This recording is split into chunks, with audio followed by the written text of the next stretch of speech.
नमस्कार दोस्तों।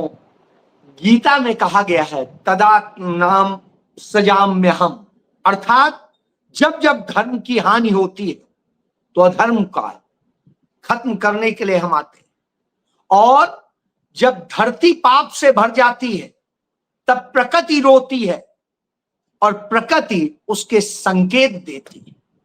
जी हां, कृष्ण ने यह बात गीता में कही और जो गीता में लिखा है उसी के आधार पर मैं अपनी बात शुरू करता हूं। नरेंद्र मोदी असम गए थे। उस असम में, जिस असम में तमाम अत्याचार हो रहे हैं, वहां के मूल निवासी जो आदिवासी हैं, उनके जल जमीन जंगल काट करके अडानी अंबानी जैसे लोगों को दिए जा रहे हैं और उनके साथ अत्याचार हो रहा है। तब धरती वहां डोली और भूकंप का केंद्र असम था।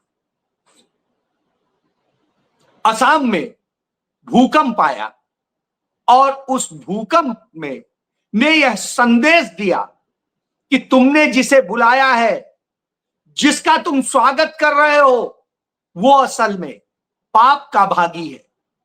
उसने वह पाप किया है जिससे हजारों लोग मौत के मुंह में चले गए, लाखों लोग बेघर हो गए हैं और इस देश में तबाही की स्थिति आई है। वह शख्स आया है जिसके राज में निर्दोष बेटियों के साथ में, महिलाओं के साथ में रेप हुए हैं, गैंग रेप हुए हैं, और इस देश के निवासियों को घुसपैठिया बताकर और न जाने क्या क्या बताकर किस तरीके से अन्याय किया जा रहा है। इस देश के नागरिकों को मारने वालों के साथ में क्रिकेट मैच खेल करके, जिन्होंने हमारे सैनिकों को भी मारा, हमारे देश के निर्दोष नागरिकों को भी मारा, पर्यटकों को भी मारा, उनके साथ मैच खेल करके आप देश के साथ अन्याय कर रहे हैं। उस पर प्रकृति का कलेजा फट रहा था और भूकंप आ रहा था। वहीं जब वो मणिपुर गया तो मणिपुर में वहां पर अपने प्रचार प्रसार के लिए किस तरह से उसने बारिश के समय में छोटे छोटे बच्चों का इस्तेमाल किया, वह देखिए। स्कूल के बच्चों को खड़ा किया गया झंडा लेकर और कहा गया कि मोदी जा रहा है। बारिश में उन्हें भीगते हुए बच्चे, कोई उनके लिए अच्छे शब्द नहीं बोल रहे हैं, बच्चे खड़े होकर के भीगते हुए, वो बच्चे जिन बच्चों को ज्यादा केयर में रखा जाता है, उनका न्यू इस्तेमाल हुआ। तब नरेंद्र मोदी जब आज पहुंचते हैं असम, तो असम के युवा वहां पर उन्हें बता रहे थे कि go back Modi, go back, और वो बगैर डरे इन चीजों को कर रहे थे, काले झंडे दिखा रहे थे। आप समझिए, यह स्थिति थी, यह हिम्मत थी, और जब यह कर रहे थे तो निश्चित रूप से तमाम बातें आती, लेकिन नरेंद्र मोदी पे कोई फर्क थोड़ी ना पड़ता है। नरेंद्र मोदी ने इस देश की पूरी व्यवस्था को खत्म कर दिया है, तोड़ दिया है, बर्बाद कर दिया है और भ्रष्टाचार का मॉडल खड़ा किया है। सुप्रीम कोर्ट ने तमाम डायरेक्शन दिए, चुनावी चंदे की पूरी रोक दिया, लेकिन नरेंद्र मोदी ने उसे दूसरे तरीके से उस भ्रष्टाचार को किया और तमाम कारपोरेट के विज्ञापनों में नरेंद्र मोदी की फोटो छापो। छपास का रोगी है, और जो छपास का रोगी प्रधानमंत्री हो तो आप समझ सकते हैं यह नरेंद्र मोदी की पहचान है। वो तमाम विज्ञापनों में कि थैंक यू मोदी जी, किस चीज के लिए थैंक यू, कोई अपोलो टायर भी थैंक यू कह रहा है, वो भी कह रहा है, होंडा भी कह रहा है, कोई और कह रहा है, तो आप जिसको भी देखिए क्या है, किस बात के लिए थैंक यू, कि आपने जीएसटी में रिफॉर्म कर दिया। साहब, जीएसटी जिसने लादा, जिसने यह काम किया जिससे हमारे देश का उद्योग, व्यापार, धंधे सब बर्बाद हुए, और उसी को थैंक यू कहने के लिए मजबूर किया जा रहा है इस देश के लोगों को। जब यह हो रहा हो तो निश्चित रूप से चिंताजनक होता है। तब ऐसे वक्त में जब देश की समस्याएं, देश की बातें जिन पर एड्रेस करना चाहिए, तब हमारा प्रधानमंत्री क्या करता है? हमारा प्रधानमंत्री उस वक्त में बिल्कुल नहीं रोकता है। पूरा विपक्ष, चाहे कांग्रेस पार्टी हो, चाहे उद्धव शिवसेना हो या दूसरी और पार्टियां हो, सभी विरोध कर रहे हैं देश की पार्टियां कि पाकिस्तान के साथ क्रिकेट मैच नहीं खेलना चाहिए। पाकिस्तान ने इस देश के साथ में जो किया है वह दुर्भाग्यपूर्ण है और ऐसी स्थिति में हमें उससे बचना चाहिए। जब यह संदेश दिया जा रहा है तब भारत पाकिस्तान के साथ मैच खेल रहा है और उस समय में हमें अमित शाह का वह बयान याद आता है, वो आपको सुनाना चाहूंगा, सुनिएगा। एक रास्ता ये भी हो सकता है कि आईसीसी ही पाकिस्तान को बाहर निकाल दे। ये संभव है, भारत प्रयास कर रहा है। मैं कह रहा हूं कि रास्ता ये भी हो सकता है। मतलब कह रहा है कि एक रास्ता यह भी हो सकता है कि आईसीसी ही पाकिस्तान को बाहर कर दे और हम इसके लिए काम कर रहे हैं कि वो टीम को ही बाहर कर दे आईसीसी। लेकिन आईसीसी का चेयरमैन कौन है? अमित शाह का बेटा। तो अमित शाह एंड कंपनी बेवकूफ बनाने का धंधा करती है। उसका जो बेटा है, जैसा वो नरेंद्र मोदी की कृपा से यहां पहुंचा है और उसके बावजूद वो चाहता तो भारत का मैच पाकिस्तान के साथ फिक्स नहीं करता, या भारत की चिट्ठी पर वह फैसला ले लेता कि भारत पाकिस्तान का मैच नहीं होगा, क्योंकि दोनों के बीच में अभी उतने विश्वासपूर्ण माहौल नहीं बने। लेकिन नहीं, हम पानी भी देंगे, बयान देंगे कि हम वहां पानी रोकेंगे, लेकिन पानी भी देंगे, हम और भी सुविधाएं देंगे। उनको यह भी बताएंगे कि अरे आपके यहां बाढ़ आ सकती है, बचा के रखना, और उसके बाद मैच भी खेले, क्योंकि धंधा है और यह धंधा तमाम लोगों का है। अजीत डोभाल का बेटा जो कंपनी चलाता है, उसका धंधा सऊदी और पाकिस्तान और सबसे कनेक्शन पाएगा। इसी तरीके से चीन और अमेरिका और सबसे कनेक्शन पाया जाता है देश के विदेश मंत्री के बेटे का। इसी तरीके से जय शाह का कनेक्शन इन सभी देशों को नहीं साधेगा तो आईसीसी का चेयरमैन कैसे बनेगा? तो अब आप समझिए, अपने फायदे के लिए, अपने मुनाफे के लिए जो ये कहते हैं कि हम तो गुजराती हैं, हमारे तो खून में व्यापार है, और जिनके खून में व्यापार हो, आप समझ लीजिए, कभी सिंदूर बहने लग रहा है, कभी खून में व्यापार बहने लग रहा है। तो मुनाफे का धंधा है क्योंकि ये। लेकिन दूसरी तरफ कांग्रेस पार्टी हो या उद्धव सेना हो, वो दोनों पूरे देश में प्रदर्शन कर रहे हैं, देश भर में वो इसको लेके कर रहे हैं। उद्धव सेना ने वहां पूरे महाराष्ट्र में टीवी तोड़ने से लेकर के नरेंद्र मोदी को सिंदूर की डिबिया भेजने का फैसला किया। तो अब आप समझिए कि इस तरह से होता है, और जब यह सब होता है तो सबको आना चाहिए। एक समय था, आप याद करिए, अर्नब गोस्वामी चिल्ला चिल्ला के पूछता था मीडिया में कि अरे कैसे, क्या हो रहा है, मैच हो रहा है, मैच का इसका बायकॉट करना चाहिए, राहुल द्रविड़ को ये कर देना चाहिए, इसको वो कर देना चाहिए। चलिए, राहुल द्रविड़ तो खिलाड़ी थे।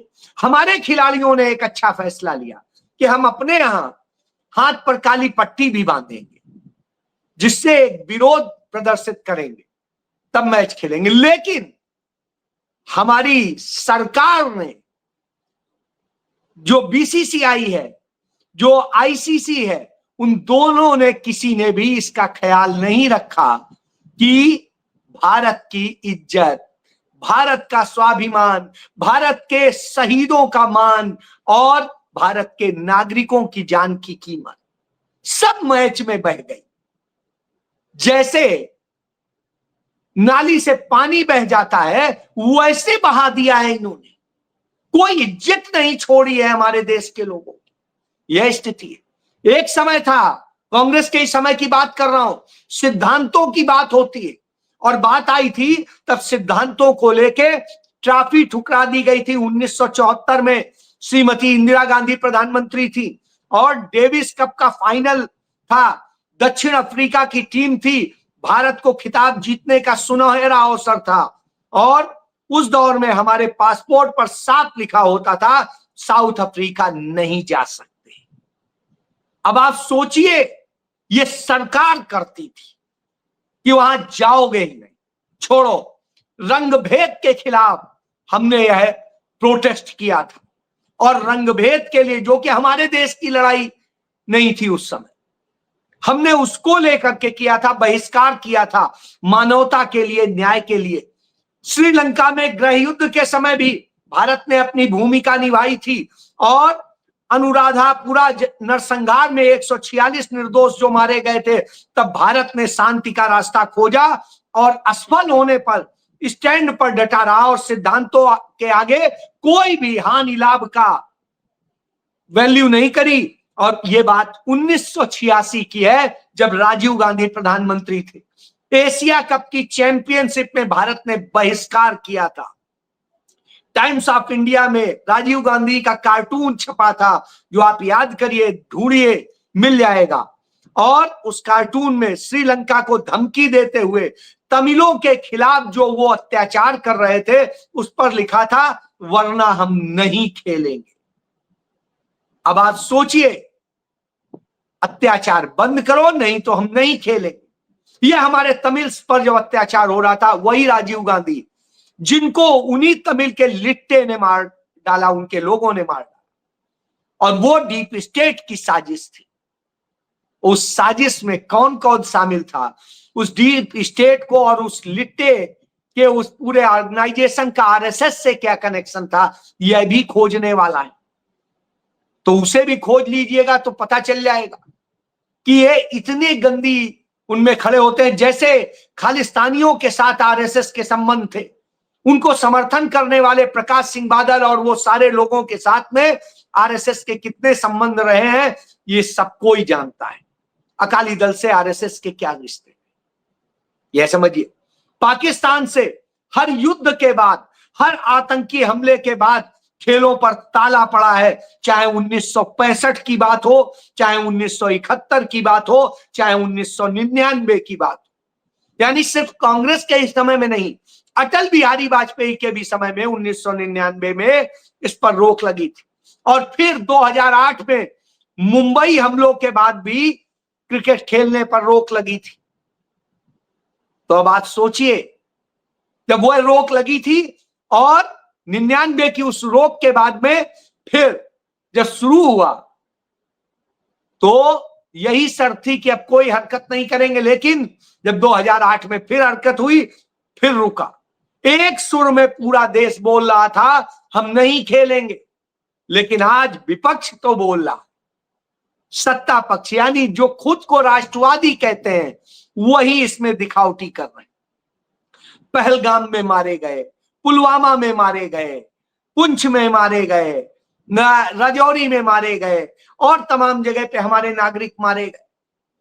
इसके बाद कोई वो नहीं। इस तरह से हर बार यही कहा जाता है। 2015 से हम सुन रहे हैं कि हम पानी रोक देंगे, हम ये रोक देंगे, हम वो रोक देंगे। आज तक न पानी रुका, न कुछ रुका। तो यह सच है, और जब यह सच हो तो हमें आपको जानना चाहिए। क्यों हम भूल जाते हैं? बड़ा अच्छी आज खबर लिखी, हम भूल गए कि आज पाकिस्तान संघ संग्राम मैच के बहिष्कार की मांग।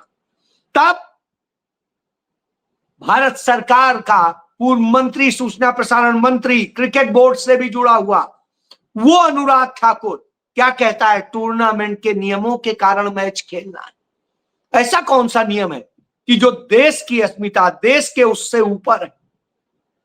ऐसा कोई नियम नहीं होता है, और ऐसा कोई नियम हो भी नहीं सकता है।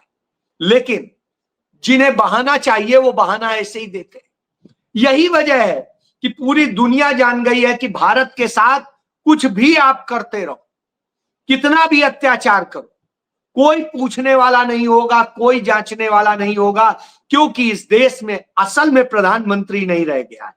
असल में वो घड़ियाली आंसू बहाने वाला, ये टेलीग्राफ अखबार ने छापा था, घड़ियाली आंसू बहाने वाला हमारा प्रधानमंत्री, जो घटना के 79 डेज बाद यानी 80वें दिन जिसने आंसू बहाए 36 सेकेंड, बोला कि मणिपुर में ये हुआ, रोना चाहिए, पूरा देश शर्मसार। देश शर्मसार क्यों हो? शर्मसार तो आपको होना चाहिए था, आपने जो किया था, लेकिन नहीं, आपको कोई फर्क पड़ता ही नहीं। तो वह आपने कुकर्म किया था और उसके लिए रोने को कह रहे हैं कि देश रोए, सब रोए। क्यों रो भाई? रोना चाहिए आपको जब भारत वंशी एक लड़की के साथ में, सिख लड़की के साथ ब्रिटेन में गैंग रेप होता है, और गैंग रेप करने वाला ब्रिटिश के जो 2 युवक करते हैं, वो उससे कहते हैं, उस 20 वर्षीय महिला से, सिख लड़की थी, उससे कहते हैं कि अपने देश लौट जाओ, ये देश तुम्हारा नहीं है।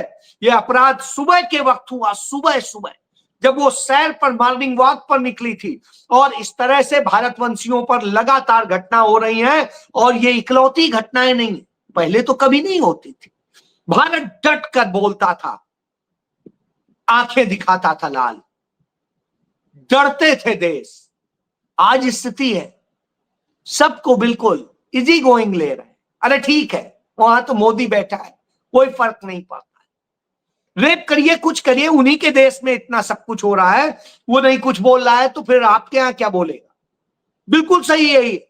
तो ब्रिटेन ही नहीं, यूरोपियन कंट्रीज में ये हो रहा है, अभी अमेरिका में हो रहा है, ऑस्ट्रेलिया में हो रहा है, अभी ऑस्ट्रेलिया में बड़ा प्रदर्शन हुआ, अमेरिका में इसी तरह की घटनाएं हो रही लगातार, जिस तरीके से हो रहा है। हाल ही में आयरलैंड में भी इस तरह की घटनाएं हो, और इन सब में निशाना भारतीय बन रहे हैं, सबसे ज्यादा भारतीय बन रहे हैं, भारतीयों के साथ ही हो रहा है। क्यों हो रहा है? पहले तो नहीं होता, क्योंकि इसकी शुरुआत हमने की। हमने यहां पर कभी हिंदू मुस्लिम के नाम पे, कभी घुसपैठिया के नाम पे, कभी कुछ के नाम पे जिस तरह से किया है, नस्ल भेद किया है, जातियों में लड़ाया है, धर्म में लड़ाया है, सब में लड़ाई कराई है, उसका यह नतीजा। यही वजह है कि वो दक्षिणपंथी नरेंद्र मोदी से सीख रहे हैं कि इस तरह का गुनाह कीजिए, कोई फर्क नहीं पड़ता, क्योंकि भारत भी वही करता है। यदि भारत बोले तो आप यही कह सकते हैं। और जब भारत ने बांग्लादेश से बोला था कि हिंदुओं को मत मारो, तो उसने क्या कहा था? आप अपने देश में देखिए, हमें मत बताइए।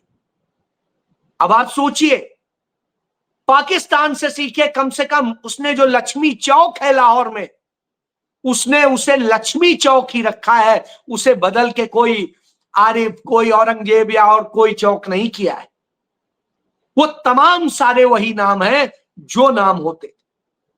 लेकिन आप क्या ये हो, वहां शहीद आजम भगत सिंह के उस घर को सुरक्षित किया गया है, वहां पर तमाम सारे उन लोगों को सुरक्षित किया गया है जिसको लेकर के कहेंगे।